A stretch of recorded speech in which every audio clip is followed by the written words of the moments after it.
έχει ασχοληθεί από προσφέρει. Ωστόσο, μαθαίνοντας και άλλοι, μόνο να περάσουμε. Και πολλές φίλοι, με το μόνο που δεν πρέπει να στρέψει, να μας καταλάβουμε ότι είναι δυνατίες, πρέπει να μπορούμε να περάσουμε από τη διακοπή.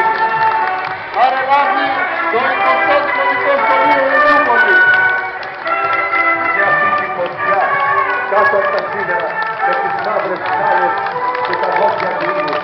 Εκκινείται του όλος, ούτε αλικός, βάζω λίγο το πέρα και εξηγήσει να μιλάει, τα όλα στα πέρα να απόψε. Και η άνοιξη, όλο έτσι συζητείται. Σαν να δεν είναι μεγάλος δρόμος, πάνω στελάκια μαζί, για να περάσει η άνοιξη, θα είναι μόνο αυτός και να τον είχαν πάρει αμήνικους, κοιτάζοντας πολύ μακριά, πέρα από τη γάση της Καπολοκυθιάς, τη Γαλλίνη που έπρεπε να γίνουν οι νέες και τα τελευταία λόγια που φέρουν να καλύπτουν και οι άντρες και οι γυναίκες και οι γραμμωμένοι με κολοκύτες που ήταν τα παιχνίδια. Παρελάβει το 21ο Σχολικό Σχολείο Ηλιούπολης.